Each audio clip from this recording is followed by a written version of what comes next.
The gongs play a central role in the gamelan orchestra, and the different sizes mark different key points in the repeating musical cycles from which the music is constructed.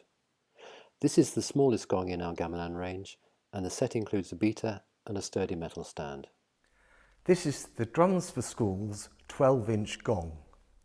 Often played as part of a gamelan ensemble, this gong has been handmade by traditional craftsmen on the Indonesian island of Bali. It comes with a sturdily constructed metal frame decorated with the dragons, which are traditionally there to protect the spirit of the gong. The gong also comes with a mallet, which is used to play the instrument. To correctly play the gong, you need to play with the mallet right in the middle on the raised part of the gong known as the boss, to sound like this.